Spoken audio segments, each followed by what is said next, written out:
The following podcast on the Your Own Pay podcast network will contain adult content. Listener discretion is advised. More information about this episode can be found at yourownpay.com.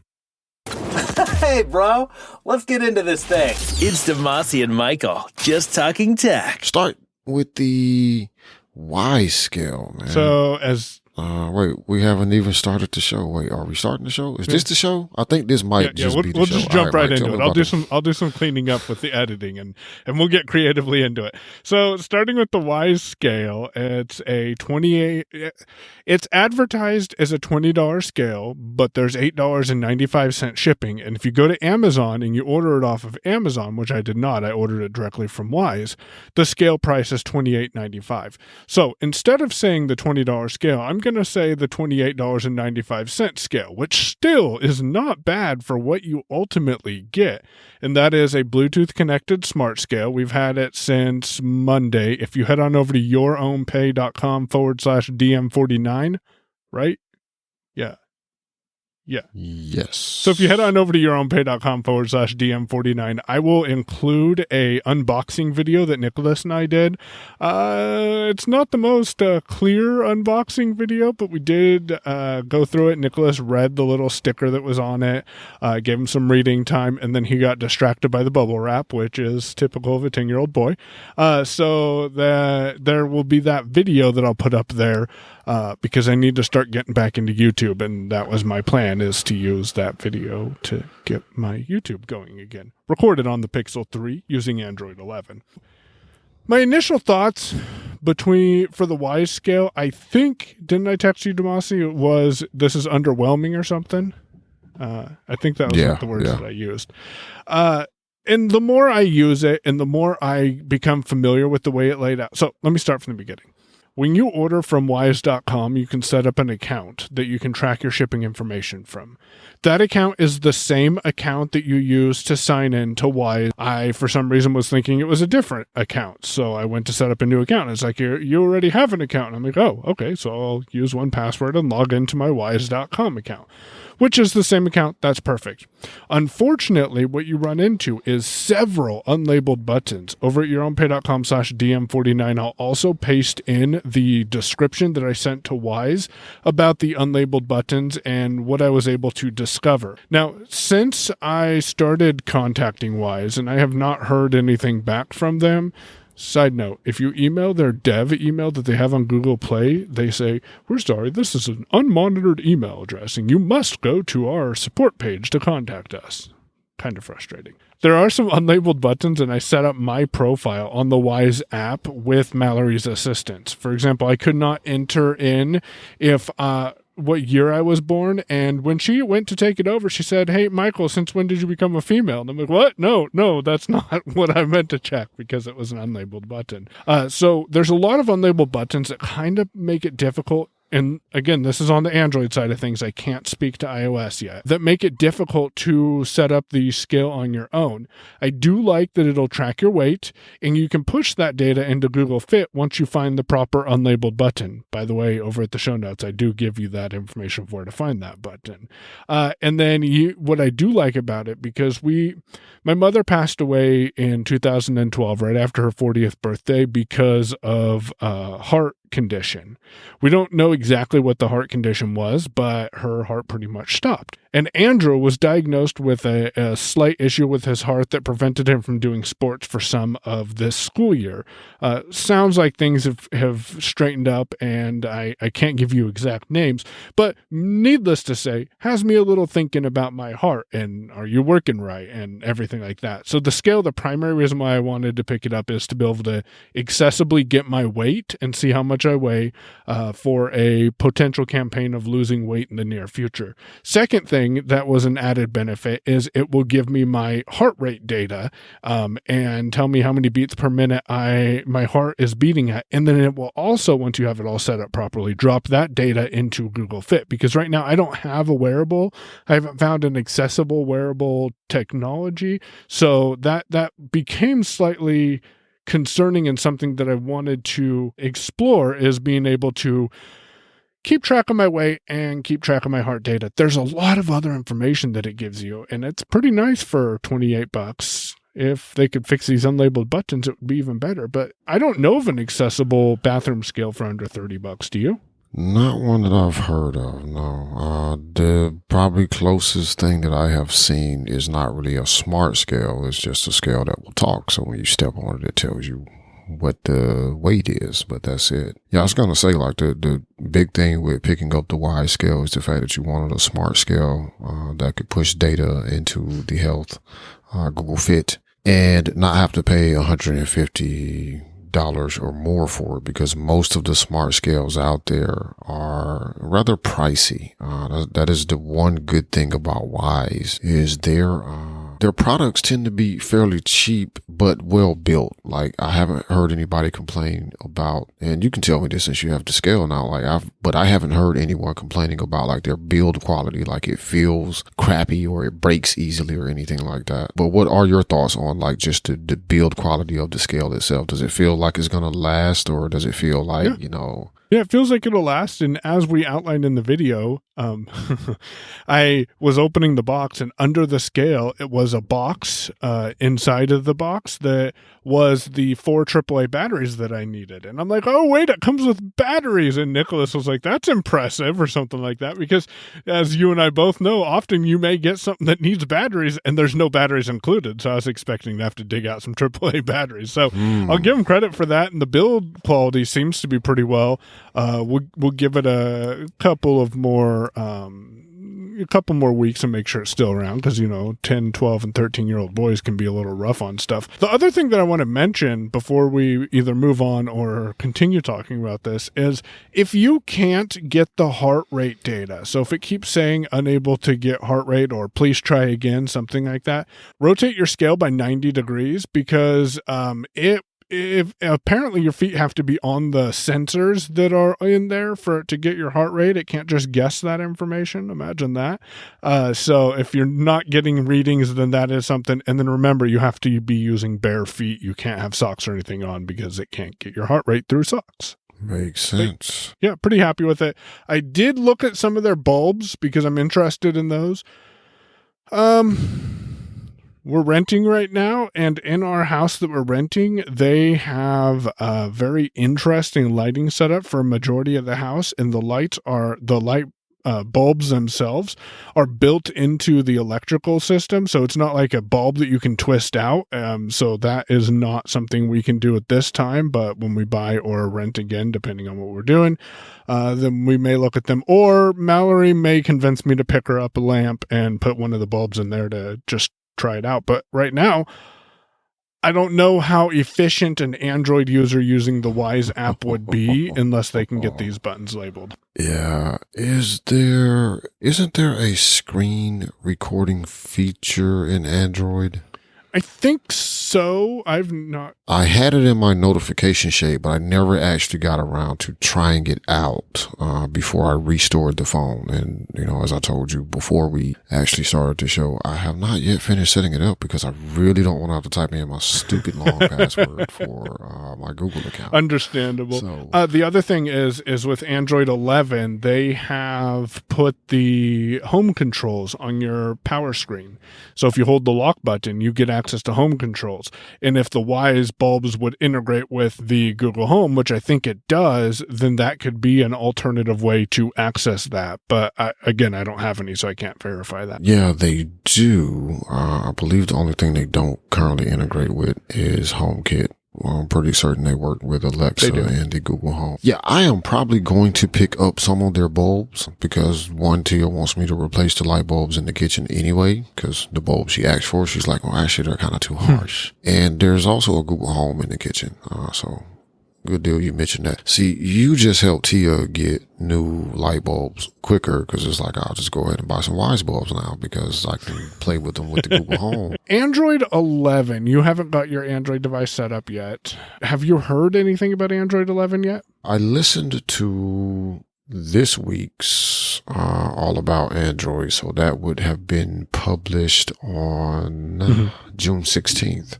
I did listen to that, I think last night, actually. So I heard there, the little bit that Jason had to say about it, because I think he may be, Flo may have it too. But anyway, I heard a bit of their conversation about it. So basically what I know not having looked at it yet, are the things that pretty much everybody else knows. Like they've moved home controls into your power button hold. So you have a couple of new things there. You have the shutdown options and all of that. But then if you swipe over, you have home controls, and you also can swipe over to get to your Google Wallet set up there. And then they have done something different to the way volume controls work or audio settings work. So I think it's now a little widget that sits in the notification center. Is that right? So from my understanding, and I have not found this, nor have I played with it, another blind individual who said he did find it and really enjoys it.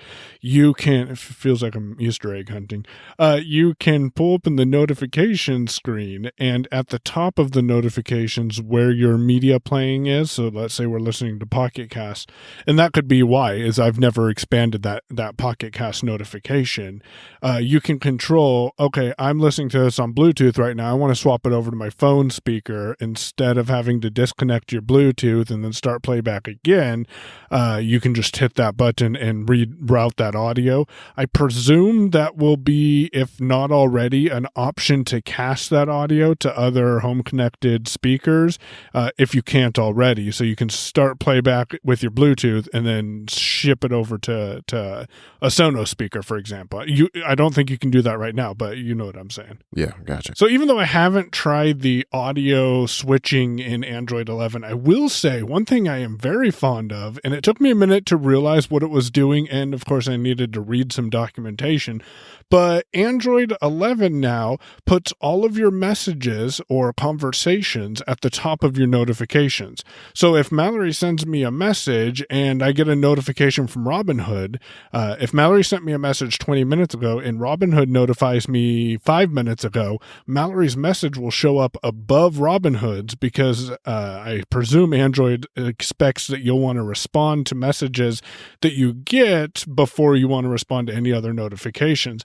And it does work with Facebook Messenger, because Nicholas's mom has been Facebook messaging me, and so that stays above all my other notifications. If you want to look at your messages or Messenger messages, that's a little convoluted, but they're both in that top section above any of your other notifications. And that, surprisingly, is kind of nice, actually. I think they're doing that with I think they have changed, if I remember right from All About Android, they're using a priority notification, an alert, and a silent notification or something like that. So I think you can go in and adjust that. So if you didn't want your messages from any, your conversations from any messaging app to show up there, you could change that alert style or promote something that's not in that list up to that list. I'm assuming that's the way it would work based off, their explanation of how they're breaking down what goes where based off notifications. Because I tend to have a lot of notifications silently show up, so I don't get noises playing. But when I pull down notification, this is both for me on iOS and on Android, I pull down notification center, I see a lot of stuff at the bottom because they get a lower priority in the list, simply because they came in silently, which Android interprets properly to say, hey, you're probably not really super concerned about these. Apple, on the other hand, well, it's just whatever came in last in, first out.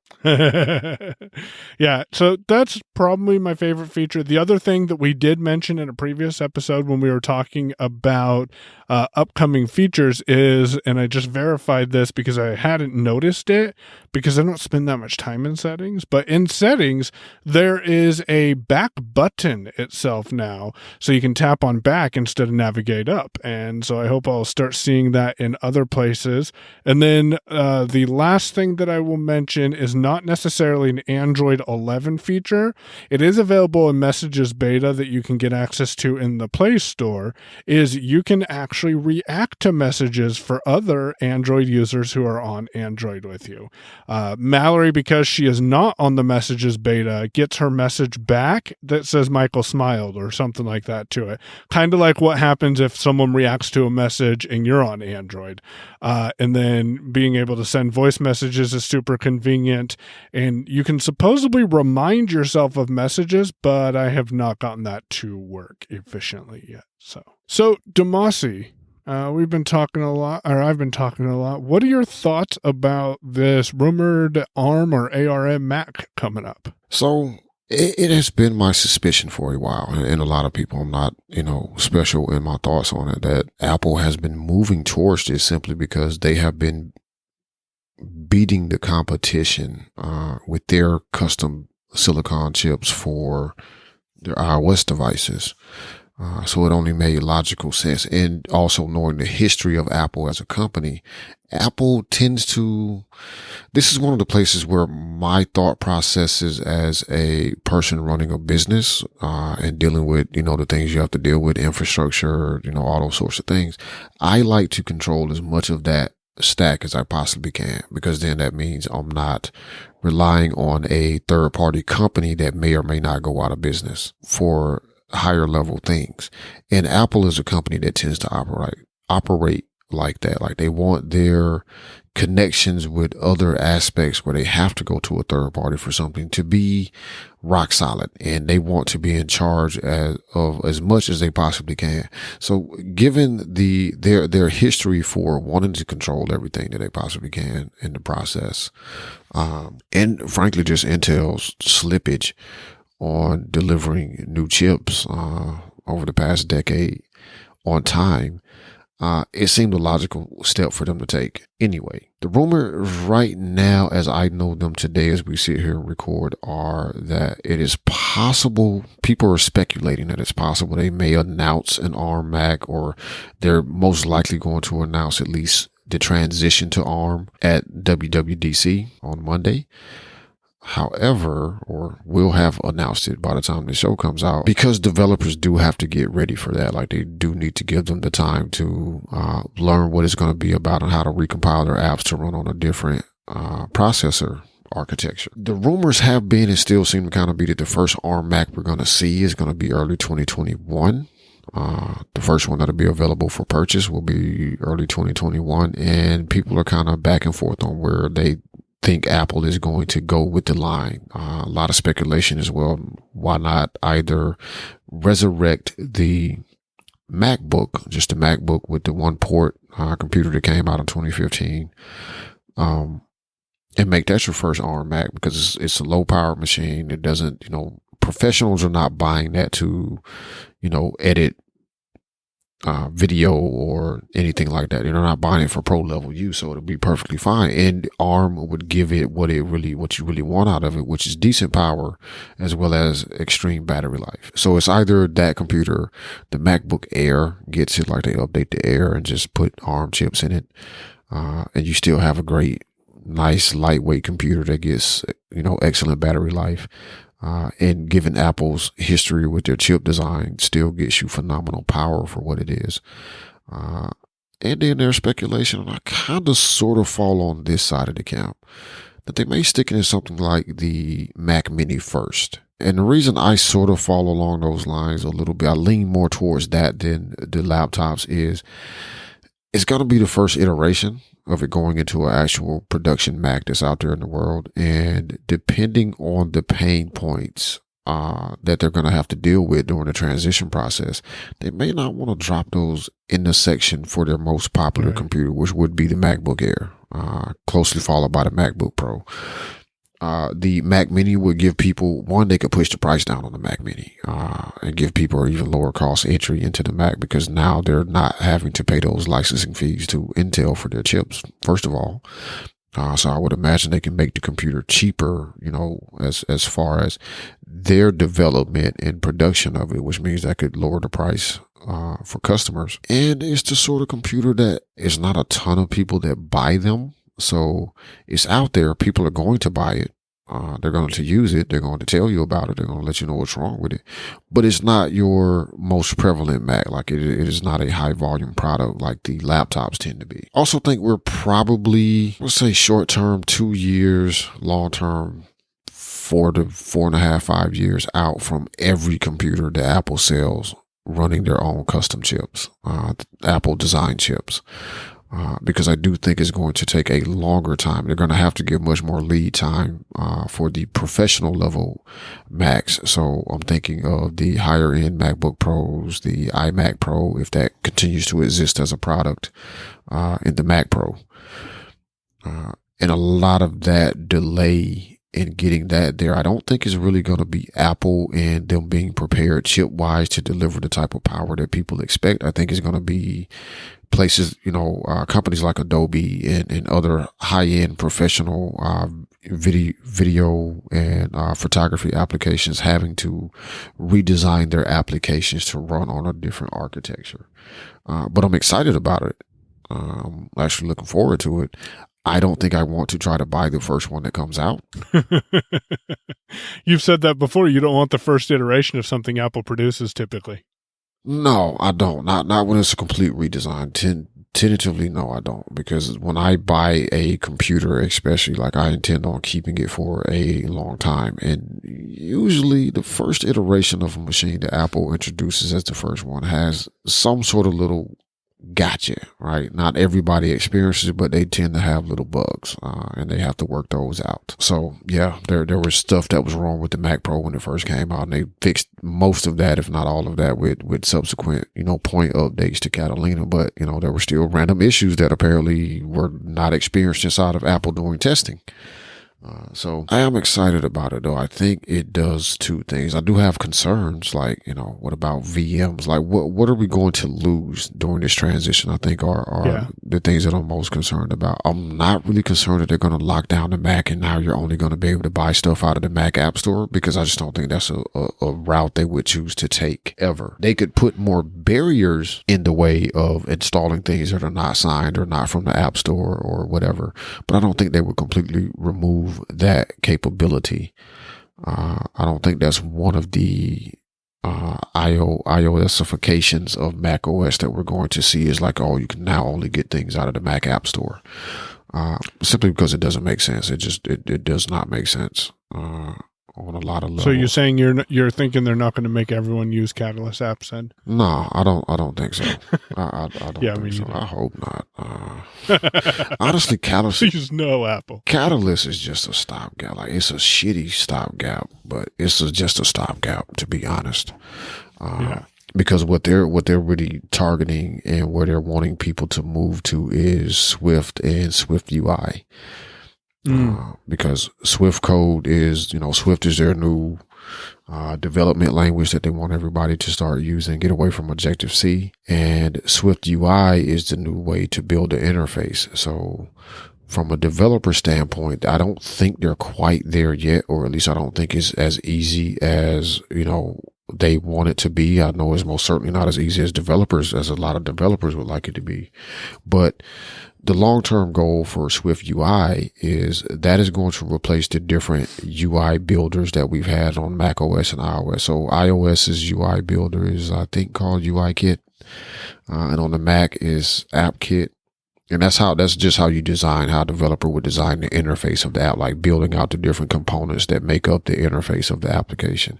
Swift UI is meant to replace that, because then it allows you to write your app once and draw out its interface, and you can do the tweaks you need to do for how it's going to look on a Mac versus an iPhone. But you're only really basically having to write one app and just deal with screen size versus writing two separate apps, one for Mac and one for iOS. So, Demasi, I want to talk about affiliate marketing on our next episode. So if people are interested in that, please reach out to us. I'm going to also have a link at yourownpay.com/DM49 to the BE101 waiting list. If you don't know what that is, head on over there and take a look, because we've got some interesting things coming up in the hopefully not too distant future that will help you with your affiliate marketing efforts. And we'll talk more about that in the next episode.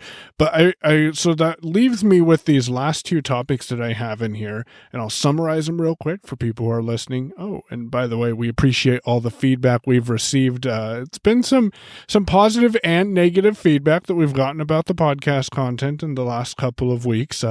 What the hell are you guys doing? What are you guys doing? And stay on topic. week, so as hopefully you guys have seen, we've kind of been breaking things up a little bit and not going back and forth. We're staying on topic for each of the categories. So real quick, last two things I want to talk about is podcasting, which directly relates to the Mac, kind of. And I think Demasi wanted to talk about Zoom before we wrap this episode up. So one of the people that I've chatted with has asked me, Michael, what do I need for podcasting? And I want to give you guys a quick rundown of my setup on Windows. And if Demasi doesn't mind, he can give his setup on Mac, and hopefully that'll give you a quick perspective of the bare minimum that you need, because I don't think either of us are using an audio interface right now, and you guys are getting what you get. So what I am doing as a follow-up to one of our really long ago episodes, it seems like it probably was a couple of years, is I am recording to you guys I'm using a Samsung Q2U microphone going in via USB that runs through a USB mini cable that I've, side note, Demasi, wired through my boom arm. So now I don't got cables running all over. I've got the cable for the microphone running down the boom arm through the spring. So it kind of just it's like an all-in-one kit. So I can just fold up the boom arm with the microphone in it and take it wherever I need to go. So I've got a Samsung Q2U microphone with a pop filter on it. And then the boom arm that I have also has a windscreen on it. So that sits in front of the microphone. And then the USB cord comes out of the back of the microphone down the boom arm, which you don't need to do it that way, but that's what I've chosen to, into a USB-C dock. And the reason I'm using that is because the USB port for my Windows computer is on the left side, and I typically have my boom arm on my right side, so I don't have to have a wire going all the way over my, like across my laptop. It goes into this USB-C dock, which I plug into the right side of my computer, and then that brings my audio in. So I have a pair of headphones plugged into the computer so Demasi doesn't hear himself as he's, and that is plugged directly into the computer. I could plug it into the USB-C dock, but I don't because it's just easier this way. And I could plug it into the Samsung Q2U microphone, but I don't because I accidentally broke that headphone jack plugging it in and unplugging it while taking it back and forth to work. One last tip two last things I want to go into, and then we'll transition over to Demasi, is we are using a tool called Source Element Source Connect Now to talk. That's our VoIP, or the Voice over Internet protocol, that lets us both hear ourselves. I'm recording in Source Element Source Connect now, and it only records my audio. It does not record Demasi's. I'm also recording in Reaper as my main recording. Once you get into podcasting, you will find out very fast that there's nothing better than recording a 2-hour-long episode and realizing that you're not actually recording. I think it's happened to both of us. And then the last thing I want to mention is if you're a Windows user and you're using JAWS, one thing you want to do before you plug your microphone in, because you will lose your speech because Windows thinks that the microphone is a sound card, which it is. So Windows will automatically change your default audio to come out of the microphone, and then your default input will come from the microphone, which means you will lose speech with JAWS. I'm pretty sure there's a way to do this with NVDA, but I'm going to tell you through JAWS because that's what I know. If you go to the JAWS menu prior to plugging in your microphone, you go down to Utilities and then Sound Cards. You choose the sound card that you want to use all the time. Don't choose your default Windows sound card because, again, Windows will change that default sound card to the microphone once you plug it in. I had to help someone with this earlier this week on Windows. And then once you've chosen your headphones or your onboard audio, then JAWS will always come out of that sound card, even if you plug your microphone in. So then you can plug your microphone in, and then if you want to, you can hit Windows B, which will take you to your toolbar or your taskbar. System tray, that's the word I was thinking of. It'll take you to your system tray, and then you can go over to your audio devices and set your default Windows audio device to whatever you want. But if you don't choose the default sound card for JAWS, then you won't have any audio because your default sound card will be the microphone. So that's a quick rundown of what I'm using. I am exploring a couple of different mixers. I can't give you model numbers right now because they keep changing. So as soon as I have a mixing console, I will share that with you. Demasi, what about you? What's your recording setup? Well, it's funny how Yeah, that happens. it is. So my setup is pretty much the same as Michael's. With some variations. So I am using a Audio-Technica AT2005 microphone. I think the more current version is the ATR2100C or something. But anyway, decent microphone. Very much along the same lines as Michael's. So it's a USB microphone that plugs directly in. It also has a headphone jack, so I could route audio through the microphone and have my headphones plugged in and all of that. I tend not to do that as often as I used to, mostly because one thing that happens is I will forget that that is where my audio is going. So I'll unplug the microphone at some point and then plug it back in, and the Mac will say, oh, well, I see this device is back in. I'm going to route the audio through there. And then I'm sitting there like, what the hell is going on with my audio? So that is plugged into my computer directly. And as Mike said, we're using Source Connect now to connect to each other. I am not at the moment recording inside of Source Connect now. My main recording is being recorded directly into Reaper, just as Michael is. And my backup recording is being done in Audio Hijack. And that, again, as Mike said, the worst thing is to sit down and have a 2-hour-long conversation and then realize you did not record. So instead of just one recording, always make sure I have two. Sometimes I have three. I think last time we recorded, I actually had three going, just to make sure. One of them has got to turn out okay is the deal. That's pretty much it. I will give you a similar piece of advice that Mike gave if you are on the Mac. This doesn't happen automatically necessarily. But if you want to take that extra precautionary step, I would advise going to VoiceOver Utility, going to Sound, and setting VoiceOver's output to be the built-in output.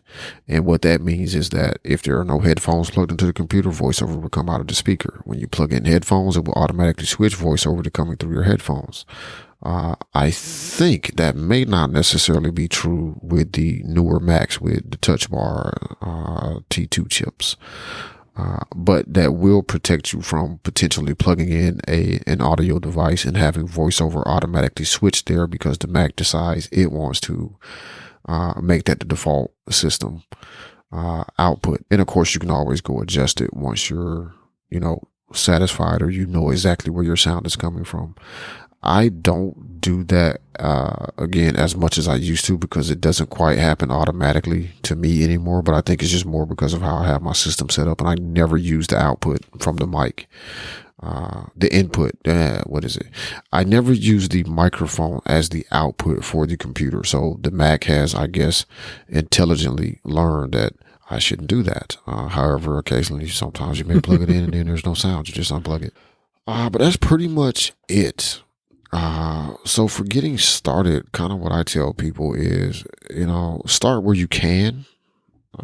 Mike started, with the in the box Apple earphones and an iPhone when he got started.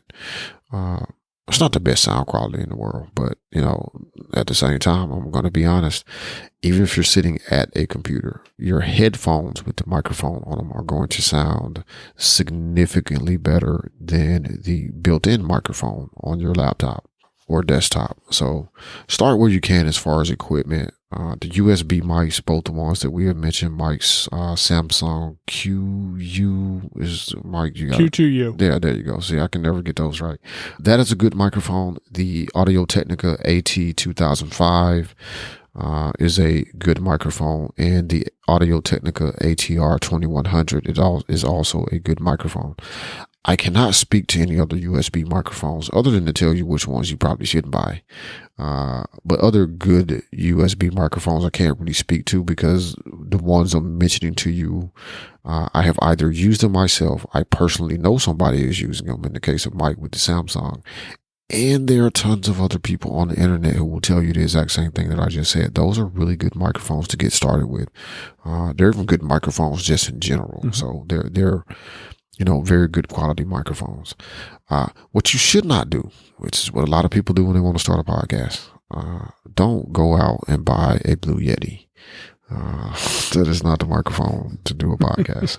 Please don't do that to yourself or to your audience. And the reasons for that is basically it's just a very noisy mic. It is a condenser mic. It picks up a lot of room noise. And I feel like for the person that says I can treat my room or surroundings enough to cancel out all of the negatives of that, then you don't probably need me to tell you what to go buy to start a podcast in the first place. If you're telling me you can treat your environment, then do what you think's going to be best, because you're going to do what you want anyways, typically. Yeah, absolutely. But basically, another thing I'll say to get started with a podcast, I mean, you need a topic, right? You need something that you can consistently sit down and talk about on a regular schedule. Or semi-regular, or however you choose to publish it, but something you can talk about, right? Like, it may not be a good idea to build a show around a specific thing that is happening today. So let's say the protests, for example, like, discussing the protests or discussing COVID. Like, it may not be a good thing to build a show around that, because eventually those things are going to ebb and go away. They'll no longer be, in the public eye, and people won't be paying attention, or they will be over. Like, they will have, run their course. And then now you don't have anything to talk about. Now, it's perfectly fine to take a segment or a specific series of shows to talk about a specific thing and then move on to a new topic. Just be aware, like, don't say, oh, I am super angry about, I don't know, Apple and how they're handling this developer and their mail app and blocking them from the App Store. Yeah, that's going to die down in a couple of months. And then what are you going to talk about, right? Don't make that your show. Pick a topic. And if it's a newsy topic, fine, right? Then you can talk about whatever is the current news. Just be aware that, things change. So make sure it's a topic that you're passionate about, first of all, because then it gives you a conversation.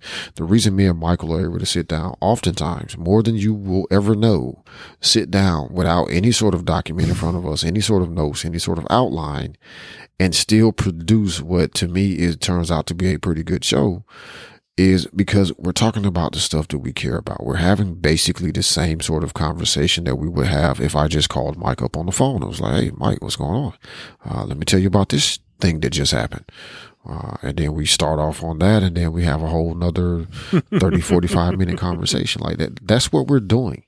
The only difference is that we have started to be more consistent and intentional about writing down specific things we want to make sure that we cover, specific things that we want to actually talk about on the show, versus sitting down with no agenda whatsoever. But we have done it. We did it for other than those episodes in the teens. Yes. So a lot of the early shows were like that.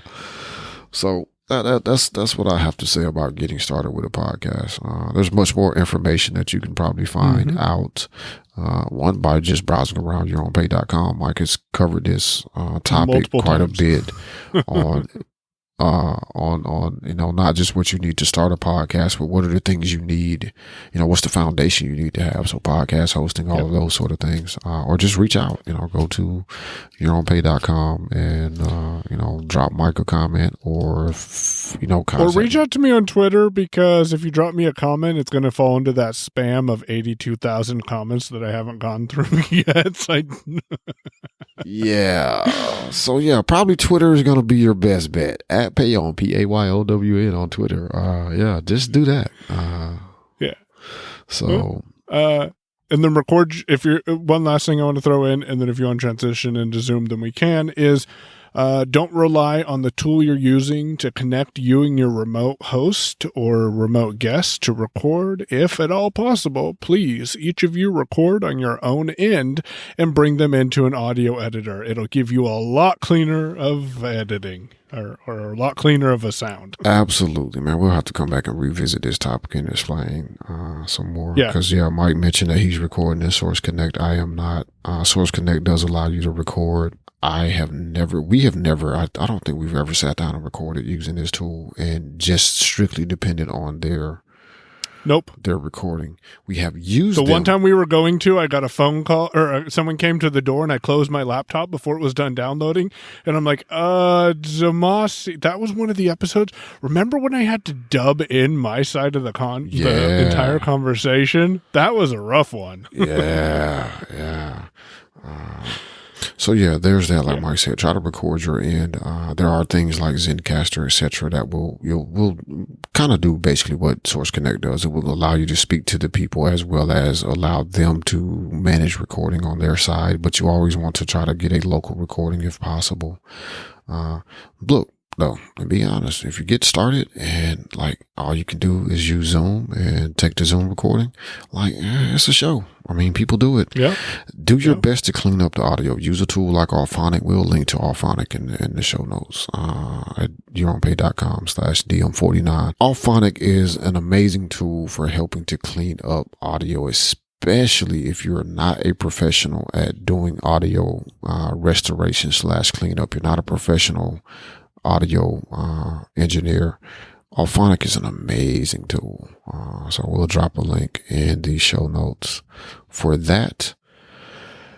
And the last thing I wanted to cover, I don't really know how much I want to talk about Zoom other than I just had thoughts, right? So here's the basic gist of the story. Mike has some slightly newer information than I came to the microphone with today, but Zoom has been working frantically since the pandemic started because they all of a sudden just skyrocketed in usage. Like I believe the numbers were something like they went from like 10 million users to 300 million users or something. Like it was wild numbers, right? It's the thing you dream about as an entrepreneur when you're trying to build a service for people. But geez, that was, outrageous.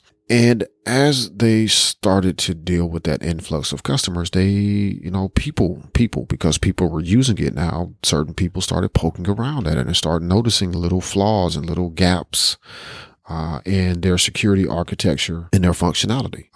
Credit where credit is due. Zoom did not do a whole bunch of hand waving and try to say, no, don't pay attention to that. It's okay. They immediately started taking that feedback on what they needed to do to make their platform better for security, better for user protection, because there are a lot of schools that were starting to use Zoom to do their classes with their students.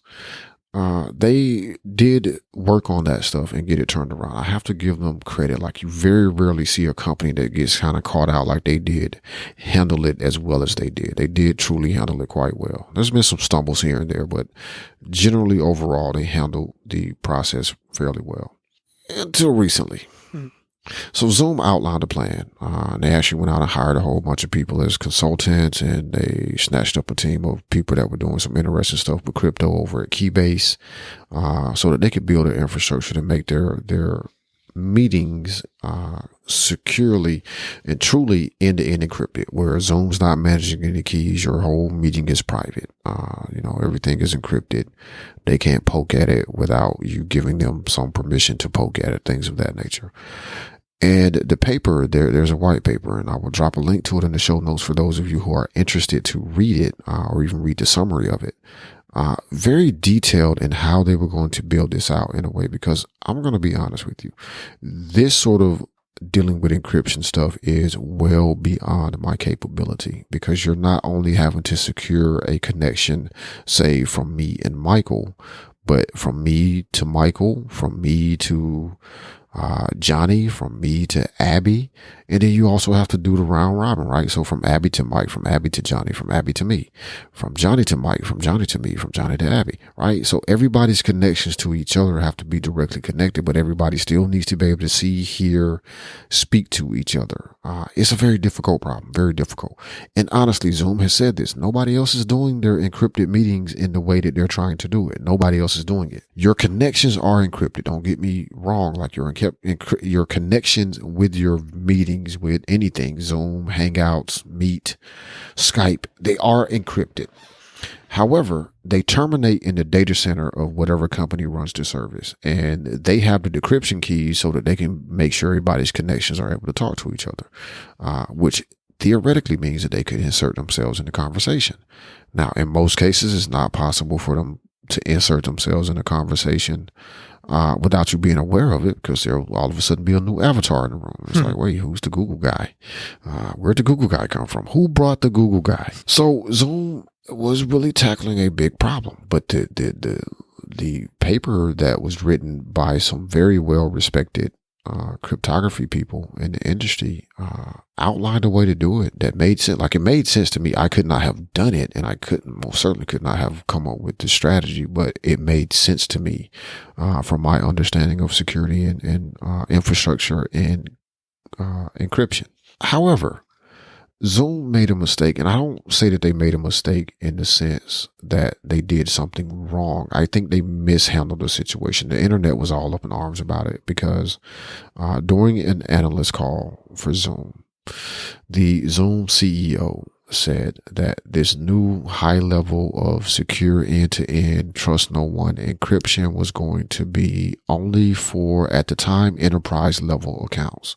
So not even the paying customers that were pro users were going to have access to this, just the people who had enterprise accounts. And his reasoning is where I think he put his foot in it. Again, the internet was super upset. I was offended because I'm like, I don't like the way he handled it. His reasoning that he gave at the time was, well, we don't want free people to have that level of encryption where we can't, get into things, because we want to be able to assist law enforcement. Because usually if a person is using a free Zoom account, not all the time, but people using free Zoom accounts Zoom has no way to verify who they are. So it's most likely, if you're doing something nefarious and you're using Zoom to do it, say show, disgusting child pornography or child abuse videos or anything else illegal of that nature, you're probably going to have a free account because you don't want Zoom to be able to point the police directly at you, right? If somebody reports you. Sound reasoning, I call bullshit on that. Frankly, because it doesn't make a difference. Like, I'm sorry. Maybe I'm smarter than, pederasts. I most certainly believe I'm more decent than a pederast. But if I'm going to do something like that, don't think I would use Zoom to do it, first of all. But even if that is the case, and they have busted up people for doing stuff like that, I don't feel like that was actually the reason for Zoom making the decision that they made to provide the higher level of encryption only to enterprise level or business level customers. I feel like it was a money move.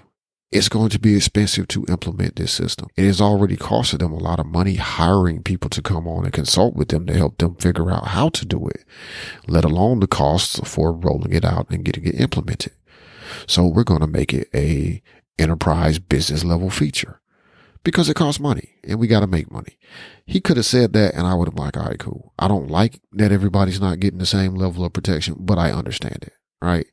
And personally, I'm not going to have a super secret, top secret, me and Michael's plans for taking over the world meeting on Zoom anyway. I don't care what the hell they say their encryption is. I'm just going to use Signal because I know what Signal does. Yeah. Again, I wouldn't have been happy that everybody wasn't getting it. But if he'd have just said, look, this shit costs money. It has costed us money to get here to put together a strategy for doing it. It is going to cost us even more money to roll it out. It makes no financial sense. We cannot financially afford to give it away to everybody for free. So if you are this level paying customer or higher, you will have these protections. Because and again, I feel he would have been justified there, justified for that. Not only because it costs money, but also typically, look, the type of meetings me and Mike mostly attend on Zoom, and nothing top secret going on there, right? There's no government secrets. There's no corporate secrets, being discussed in these meetings. But if Apple were using Zoom or Microsoft were using Zoom or congressmen, men and women were using Zoom to have discussions, well, absolutely. We want to make sure nobody can break into those because they are discussing, state level secrets. They are discussing industry trade secrets that, allow them to conduct their business. Makes sense to me for that to be a enterprise level feature. Google G Suite is very much like that. Like, there are certain features you do not get with G Suite unless you're on a certain level of account, such as encryption of everything. Like, there's some weird encryption stuff they got going on, right? But it's probably more difficult, right? I don't get pissed about it. I would like to have it. I understand why I don't. And Google didn't come out and say, oh, well, we're not giving you that on this level of G Suite because, well, you could be doing something nefarious. It's like, no, man, look, you ain't no fucking enterprise. You don't need this. Go away. And if that's what Zoom would have said, I'd have been cool, right? I was pissed not because they didn't want to give it away to people for free, but because he gave basically a bullshit answer on why they were not going to give it to everybody for free. I think Mike has some updates on what Zoom is actually doing now, because apparently the internet, pressure made them change their mind. Mike, is that right? They backed down. So I'm going to give a very brief recap, but I do recommend, and I've linked it in our show notes, that you go take a listen to the episode titled, "Hey, you can't do that," says Apple, DTNS episode 3804. And yeah, you know what they're talking about. Oh man, that fucking Apple with that shit. Oh, jeez. The Basecamp controversy. Yeah. Anyways, we're not going to talk about that. But in that episode, Tom Merritt does a great job at explaining the encryption process and what's available now. From my understanding now, all Zoom accounts will have encryption. I don't know what level. It's above my head, so I'm not even going to try to poke at it. Go listen to Tom's episode. He does a great job at explaining it. But the only place where there won't be encryption is when you have people who call in on a phone, which makes perfect sense because you can't encrypt a phone call. Well, I suppose you could encrypt a phone call, but it probably would go into a lot more technical issues. So go take a look at yourownpay.com/DM49 to get access to that link and some more details about other items we mentioned. Demasi, aside from that, do you have anything else you want to mention today? Reach out to him on Twitter at DAMASHE and reach out to me at Payon, PAYOWN. Let us know what you're trying out, and we will be back with episode 50 and possibly some intriguing excitement for you guys. We'll see. We've got to do something special for 50. You've been listening to Your Own Pay Podcast. If you've enjoyed today's episode, visit yourownpay.com/cast for exclusive content and to contact us today. We're eager to hear your thoughts and about how you're making this podcast your own. Thanks for listening. We'll be back soon. The Your Own Pay Podcast, yourownpay.com.